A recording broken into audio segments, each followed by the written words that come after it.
तो माली का नाम सुखों की खान, भागों वाला, नसीबों वाला, इस माली के नाम से जुड़ता है। माली का नाम इंसान को, अंत्यकरण को अंदर से इस तरह धो देता है जैसे मैल से भरे कपड़े को पाउडर या साबुन लगा के मल मल के धोया जाए तो उसकी मैल चली जाती है। इसी तरह राम, अल्लाह, वाहिगुरु, गॉड के नाम से आदमी के जन्मों जन्मों के पाप कर्मों की मैल उतर जाया करती है। साबुन लगाने में फिर भी जोर लगता है, कपड़े को मलमल के धोने में फिर भी जोर लगता है। कहते हैं जी आजकल मशीनें आ गई हैं, वॉशिंग मशीन है, उसमें डाल दो, उस पे भी पैसा लगता है। लेकिन राम का नाम ऐसा है, ना तो जब आप लेते हो तब पैसा लगता है और ना ही जब जाप करते हो तब पैसा लगता है। फ्री में और जन्मों जन्मों के पापों को धो डालता है। तो ऐसा है प्रभु का नाम, वाहिगुरु का नाम। सच्ची भावना, श्रद्धा, यकीन हो तो माली का नाम तमाम खुशियां, बरकतें दे देता है। शीशे पे धुंध जमी हो, कोहरा जमा हो तो चेहरा धुंधला धुंधला नजर आता है और उस शीशे को, दर्पण को अगर साफ कर दो तो अक्ष उभर आता है, चेहरा साफ साफ नजर आता है। उसी तरह जन्मों जन्मों की मैल इंसान पे चढ़ी हुई है, जिसकी वजह से ये माली के नजारे नहीं ले पाता, माली के दर्शन नहीं कर पाता। इस धुंध को हटाने के लिए,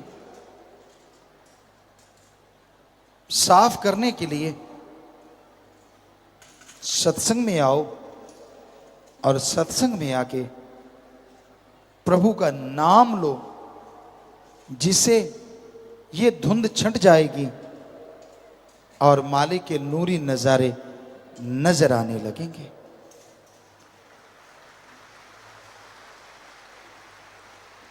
माली के नूरी नजारे में क्या रखा है? कई लोग ये पूछते हैं, आप दुनिया में शराब पीते हैं, पोस्त, भंग, अफीम, चरस, हेरोइन, स्मैक, आक दतूरा, पता नहीं कितनी तरह के मेडिकल नशे, आप यह नशे करते हैं गम भुलाने के लिए, दुख मिटाने के लिए। लेकिन होता कई बार इससे उल्टा है। नशे करते हो, थोड़ी देर के लिए गम दुख दर्द भूल गए, सो गए बेहोशी के आलम में, और जब उठोगे तो वो दुख, वो गम, वो दर्द आगे से कई गुना बढ़ जाया करता है। नशा जो भी करता है वो अपने शरीर का नाश करता है, अपने घर परिवार को तबाही बर्बादी की तरफ लेके जाता है। समाज में कोई उसकी इज्जत नहीं करता कि पता नहीं कब गालियां दे दे, कब मारने पीटने लग जाए। हम आपको नशा करने से रोकते नहीं, नशा करो, पर ऐसा नशा करो जिससे शरीर मजबूत हो जाए। ऐसा नशा करो जिससे दिमाग तंदुरुस्त हो जाए, आत्मा बलवान हो जाए। ऐसा नशा करो जिसको बार बार पीना ना पड़े, वो नशा जो अंदर सुरूर भर देता है, अंदर मस्ती भर देता है और चेहरे पे नूर भर देता है, वो नशा है अल्लाह वाहिगुरु राम के नाम का। आपने नशा करना है तो करो। ऐसा नशा करने से समाज में इज्जत आती है, दिलो दिमाग तंदुरुस्त होते हैं, तमाम खुशियां मिलती हैं, आत्मिक शांति मिलती है, परमानंद मिलता है।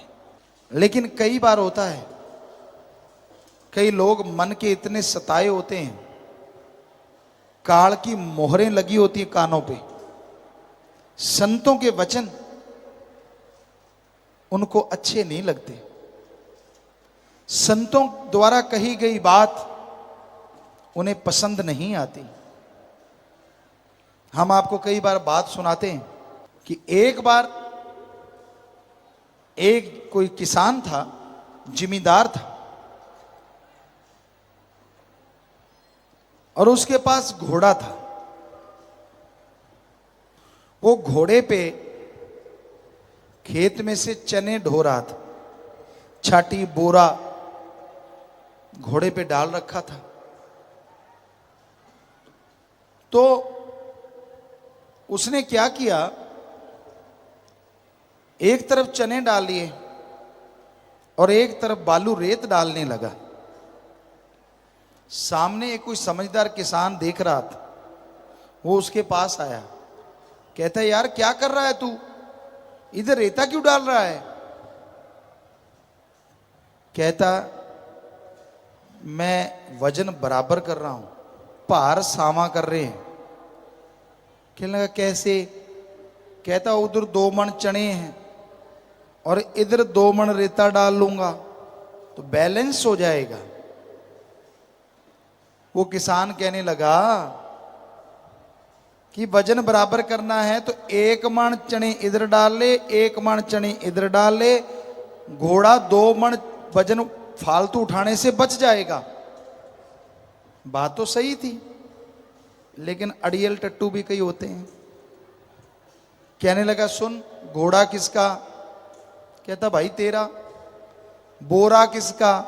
कहता वो भी तेरा। चने किसके? कहता वो भी तेरे। कहता तेरे पेट में दर्द क्यों हो रहा है? मैं तो ऐसे लेके जाऊंगा। हटा लो, समझा लो जिसको समझाना है। कई ऐसे अक्खड़ होते हैं, नहीं मानते किसी की बात, नहीं सुनते किसी की बात, जैसा दिमाग में फंस गया गेर। पुराने टाइम में ट्रैक्टर हुआ करते थे कई, आजकल तो नई टेक्निक आ गई है, उनके गेर अड़ जाते थे। हम भी एक ट्रैक्टर चलाया करते थे, जीटर था, तो छोटे से थे, शायद 7-8 साल के रहे होंगे, 9 साल के। तो वो कई बार उसका बैक गियर अड़ जाता। वैसे तो ऐसे ट्रेंड हो गए थे कि वहीं खोल के उसको निकाल लेते थे, लेकिन कई बार चाबियां नहीं होती थी।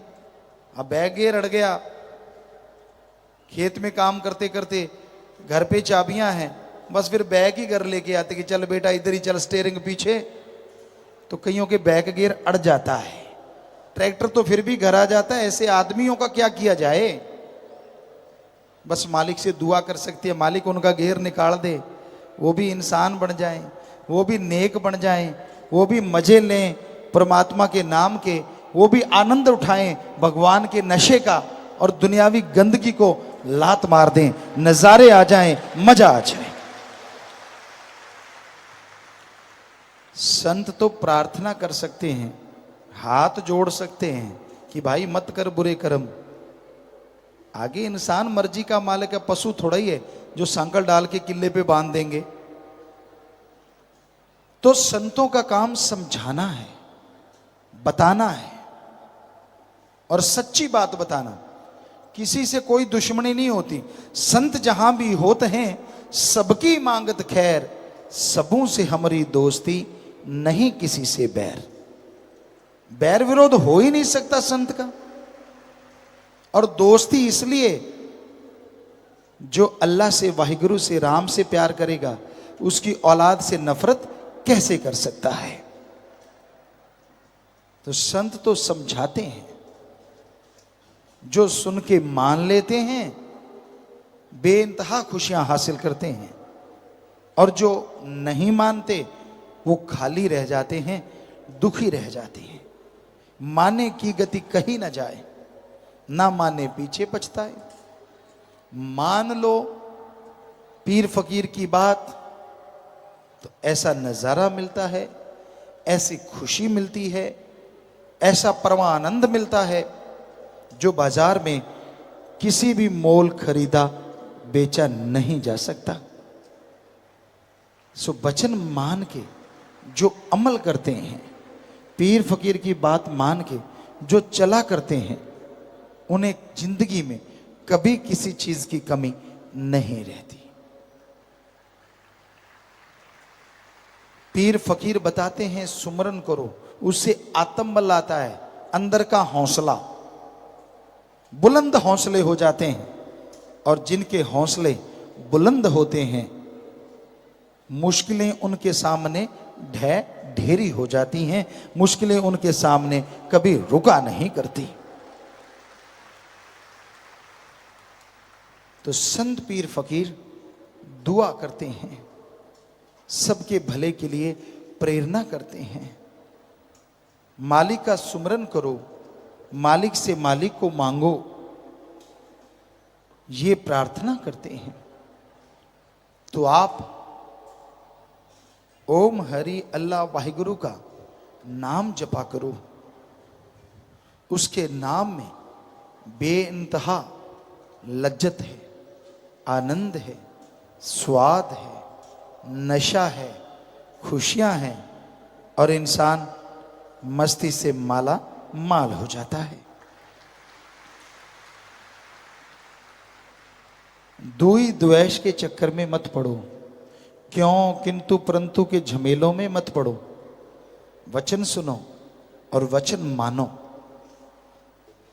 तो जैसे जीवन बीमा होता है, वैसे आपकी आत्मा का बीमा हो जाएगा। यहां भी चिंता फ्री, टेंशन फ्री रहेगी आत्मा, और आगे भी जन्म मरण के चक्कर में नहीं पड़ेगी, वरना मालिक की गोद में बैठ के बेइंतहा खुशियां हासिल करेगी। तो परम पिता परमात्मा का नाम लेने में बड़ी लज्जतें हैं, बड़ी खुशियां हैं, बड़ी बरकतें हैं। मालिक बिन मांगे झोलियां भर देता है। बिन मांगे मोती मिले और मांगे मिले ना भीख।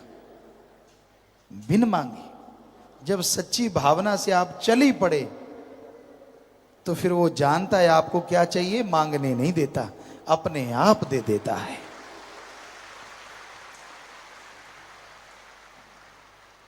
जिमीदार और एक मिस्त्री कारपेंटर की दोस्ती, बेहद दोस्ती।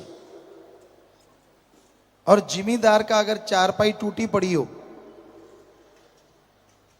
और मिस्त्री चारपाई ही बनाना जानता है, तो वो जिमीदार के घर जाएगा। अगली बार जब आएगा तो वो नई चारपाई या उसकी टूटी हुई जो बाही है वो लेके आएगा। अगर कह के करवाया तो कैसी दोस्ती और कैसी मित्रता। यार को नहीं दिखता कि यार की चारपाई टूटी पड़ी है, तो जब यार ही रब बना लिया तो फिर उसको नहीं दिखता आपको क्या चाहिए, मांगा तो फिर क्या स्वाद। पर यार बनाना मुश्किल है। दुनिया में सैकड़ों यार बनाते हो, बदलते रहते हो। एक यार बना लिया, थोड़ा डिफेक्ट है इसमें, थोड़ा नुकसान है, दूसरा चेंज कर लिया। दुनिया में पता नहीं कितने कितने यार लोगों ने बनाए या बना रहे हैं। एक ही यार काफी है अगर कोई सच्चे दिल से बना ले, और वो यार अल्लाह वाहिगुरु सतगुरु मौला राम है। जे बंदा आखे तेरा हाथा घाट नहीं रही बंदे नू, उसका बन जाए, कह दे कि मैं तो तेरा हूं और वास्तव में उसका हो जाए, उस आदमी को अंदर बाहर किसी चीज की कोई कमी नहीं रहा करती। सिर्फ माथा टेकने से, सिर झुकाने से बात नहीं बनती। सिर झुकाना चाहिए, ये सजदा करना चाहिए, ये इज्जत का प्रतीक है। लेकिन इतना करके ही बंद नहीं होना। सामने बादाम, घी, दूध, मेवे, मिठाइयां पड़ी हैं, सिर्फ माथा टेकते रहो, हाथ जोड़ते रहो, क्या ताकत आएगी शरीर में? नहीं आती। अब खाओगे, स्वाद भी आएगा और अंदर जाएंगे तो ताकत भी आएगी। उसी तरह अल्लाह वाहिगुरु है और उसका नाम है। सिर झुकाओगे, सजदा करना, तो उसको खाने में आसानी रहती है कि आपके अंदर भावना है। और जैसे राम का नाम, वाहिगुरु का नाम खाओगे, यानी जाप करोगे, तो स्वाद भी आएगा और जब अंदर जाएगा तो अंदर बाहर से ताकत से भी माला माल कर देगा। बातों में वक्त ना गुवाओ, दिखावे के चक्कर में मत पड़ो, बल्कि शुद्ध भावना से, शुद्ध विचारों से आप प्रभु के नाम का सुमरन किया करो। मालिक से मालिक को मांगते हुए आगे कदम बढ़ाया करो। सेवा सुमरन करते हुए, शुद्ध भावना पे चलते हुए आप मालिक की तमाम बरकतें हासिल कर सकते हो, उसकी दया में रहमत हासिल कर सकते हो, परमा आनंद हासिल कर सकते हो। कोई ऐसी खुशी नहीं जो मालिक का नाम ना दे। मालिक की तमाम खुशियां आपको मिलेंगी अगर आप मालिक के नाम से जुड़े रहेंगे, मालिक के नाम का सुमरन करते रहेंगे। प्यारी साथ संगतियों, गुरु, गु का मतलब अंधकार और रू का मतलब प्रकाश। जो अज्ञानता रूपी अंधकार में ज्ञान रूपी दीपक जला दे, वो सच्चा गुरु होता है। और वचन गुरु के होते हैं, किसी और के नहीं होते। आप कईयों से और वचन करवाने लग जाते हो, मेरे लिए वचन कर दे, मेरे लिए वचन कर दे। इस पे हमें एक बात याद आती है। एक अपने सत्संगी सुनाया करते थे, कहता जी मैं किसी के घर चला गया, किसी बाबा को लेके, हृदय सिद्धि वाला बाबा। कहता है एक जैसी शक्ल थी हमारी, थोड़ी सी मिलती जुलती। तो हम चद्दर लेके बैठे थे, सर्दी का मौसम था, कंबल लिया हुआ था ऊपर। तो एक लड़की आई और उसने कहता बाबे की भलेखे मेरे पांव के हाथ लगा दिए और कहने लगी बाबा जी आशीर्वाद तो दो। कहता मैंने कंबल हटा के कहा बेटा आशीर्वाद लेना है तो बाबा उधर बैठा है, अगर मेरे से आशीर्वाद लोगे तो ये हाथ मेरे सिर पे घूमता रहा, मैं तो गंजा हो गया, और तेरे सिर पे रखता गंजी तू हो जाएगी। मेरे तो यही करामात है। सो ऐरे गहरे नत्थु खैरों से आशीर्वाद लेते रहोगे भाई तो गंजे ही होना है, और होना क्या है। जो खुद कर्मों का मारा है वो कहां से आपके कर्म सवार देगा।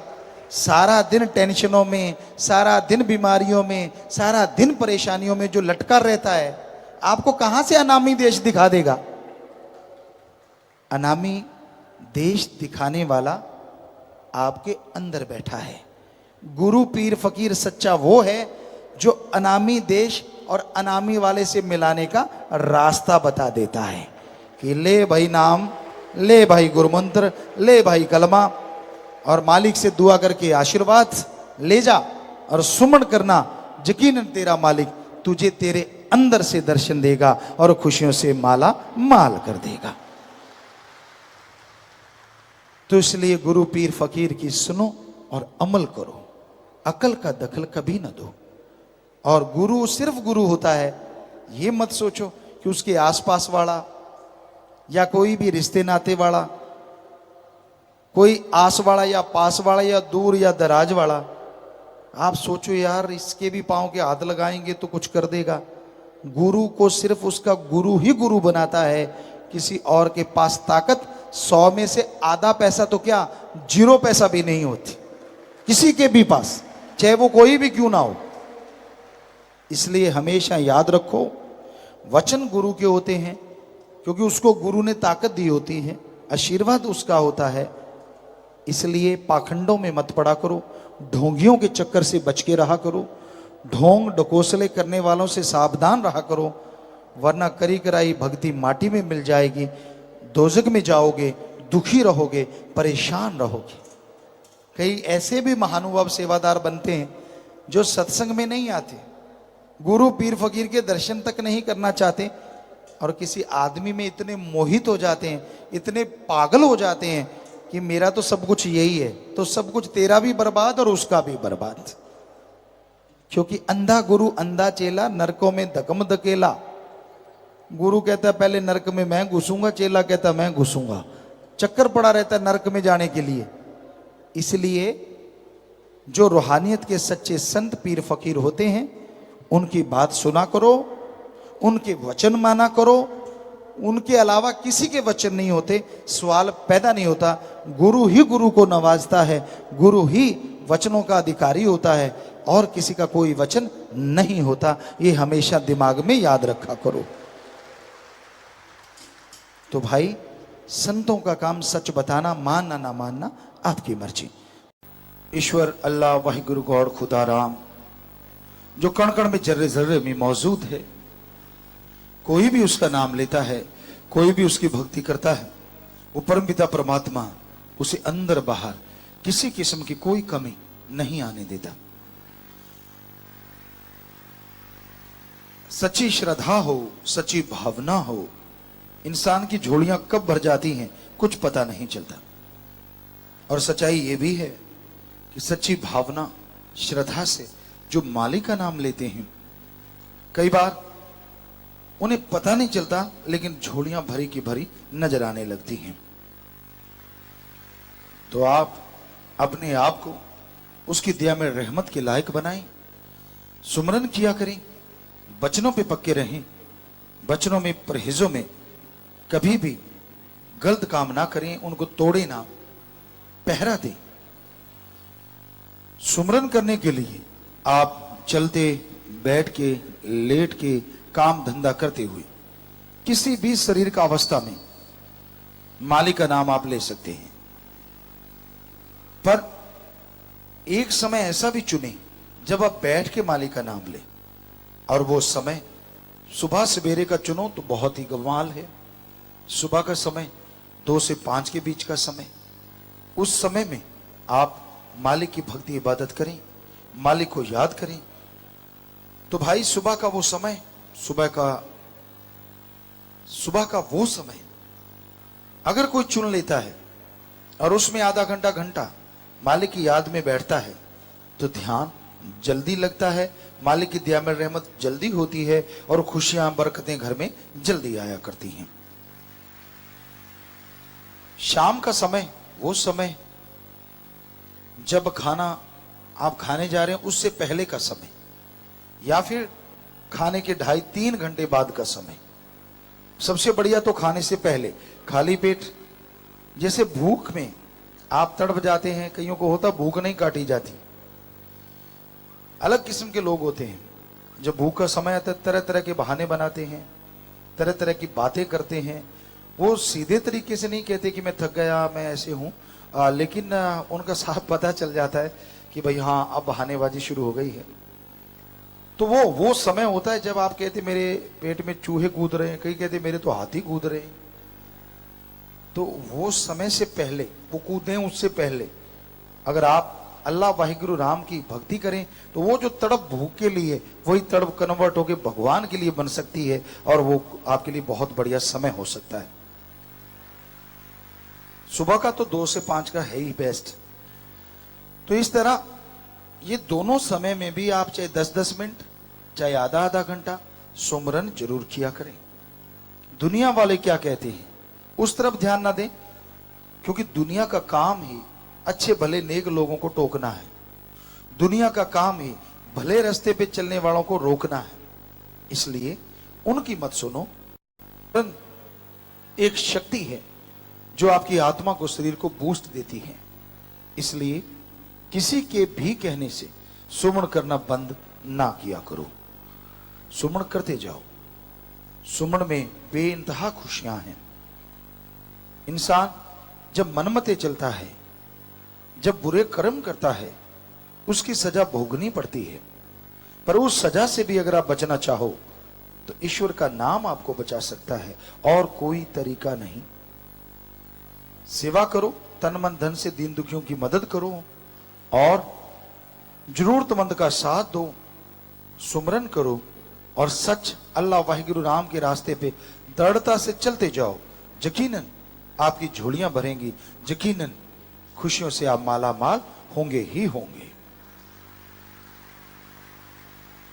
जब आप वचनों को नहीं मानते, परहेजों के ऊपर चलते दे नहीं, बद परहेजी करते हैं, तो खुशियां आती हैं चली जाती हैं, आती हैं चली जाती हैं। आप अल्लाह वाहिगुरु को दोष नहीं दे सकते, वो आपका अपना दोष है। दद्दा दोष न काहू दीजे, दोष कर्मा अपने यहां, जो मैं किया सो मैं पाया, दोष न दीजिए अवर्जना। आप कर्म गलत करते हैं, आप बुरे कर्म करते हैं, पर दूसरों को दोष देते हैं, ये आपकी मूर्खता है। जैसे आप कर्म करेंगे वैसा फल भोगेंगे ही भोगेंगे। इसलिए अच्छे कर्म कीजिए, भले कर्म कीजिए, मालिक से मालिक को मांगते हुए आगे बढ़िए, ताकि मालिक की दया में रहमत से आप माला माल हो जाएं। ये संसार बड़ा ही स्वार्थी है। अपनी स्वार्थ सिद्धि के लिए इंसान किसी भी हद तक गिर सकता है, किसी का कुछ भी अकाज कर सकता है। अपने स्वार्थ के लिए लोग एक दूसरे में नफरत पैदा कर देते हैं। ऐसे स्वार्थी युग में निस्वार्थ बेगर्ज मोहब्बत अल्लाह वाहिगुरु सदगुरु मौला की है। जो सच्चे दिल से परमपिता परमात्मा से प्यार करते हैं, भगवान से प्यार करते हैं, यकीनन भगवान उनके अंदर बाहर कोई कमी नहीं आने देते। उनके तमाम कार्य संवरते चले जाते हैं और खुशियों से लवरेज हो जाते हैं। अपने अंत्यकरण की सफाई करना, अपने विचारों को शुद्ध करना बड़ा ही जरूरी है। और अंत्यकरण की सफाई, विचार शुद्ध होते हैं प्रभु के नाम से। जब तक इंसान प्रभु का नाम नहीं लेता, जब तक अल्लाह वाहिगुरु गॉड खुदा रब की भक्ति इबादत में समय नहीं लगाता, तब तक इंसान मालिक की खुशियों को हासिल नहीं कर सकता। उसकी बरकतें, उसकी रहमतें मूसलाधार बरस रही हैं। जो जो घोर कलयुग आ रहा है, परमपिता परमात्मा की रहमतों को पाना उतना ही आसान होता जा रहा है, और उसकी रहमतों की रफ्तार आसानी से पाने के लिए मालिक और छूट देता जा रहा है। अब इंसान के हाथ में है, क्या वो इस छूट का फायदा लेगा? क्या इस घोर कलयुग में कुछ समय अल्लाह वाहिगुरु गॉड खुदा रब के लिए लगाएगा? अगर समय लगाएगा तो यकीनन मालिक कोई कमी नहीं छोड़ता। थोड़ा किया गया सुमन भी मालिक बहुत ज्यादा मंजूर करता है और खुशियों से लवरेज कर देता है। पर वचनों पे पक्के रहना जरूरी है, व्यवहार के सच्चे बनना जरूरी है। तो व्यवहार के सच्चे बनो, वचनों के पक्के रहो, सेवा सुमन करते रहो, दीन दुखियों की मदद करो, भला करो। इस घोर कलयुग में माना कि लोग इतने स्वार्थी हैं, कितने भी उनके काज सवार दो, मौत जैसे भयानक कर्म भी कट जाते हैं, तो भी वो मालिक का शुक्राना नहीं करते, बल्कि और नई आशाएं और नई उम्मीदें लगा लेते हैं और नई इच्छाएं पैदा कर लेते हैं। उम्मीद तो अल्लाह से लगानी चाहिए, वाहिगुरु गॉड खुदा रब से लगानी चाहिए, लेकिन इच्छाओं का मक्कड़ जाल नहीं बुनना चाहिए। ज्यों ज्यों इच्छाओं का मक्कड़ जाल बढ़ता जाता है, त्यों त्यों आदमी अल्लाह वाहिगुरु मालिक से दूर होता जाता है।